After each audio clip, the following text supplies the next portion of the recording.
স্বাগত জানাচ্ছি safe TV সংবাদের সাথে আছি শুদ্ধ সরকার।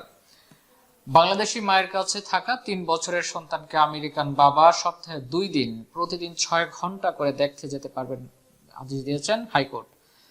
2 শিশু সন্তানকে দেখতে চেয়ে হাজিরের জন্য যুক্তরাষ্ট্রে বসবাসকারী বাবা গ্যারিসন লুটেরেলের করা রিটের আবেদনপত্রের প্রেক্ষিতে গতকাল এই আদেশ দেন বিচারপতি নাইমা হায়দার ও বিচারপতি কাজী জিনাত হকের সমন্বয়ে গঠিত হাইকোর্ট বেঞ্চ।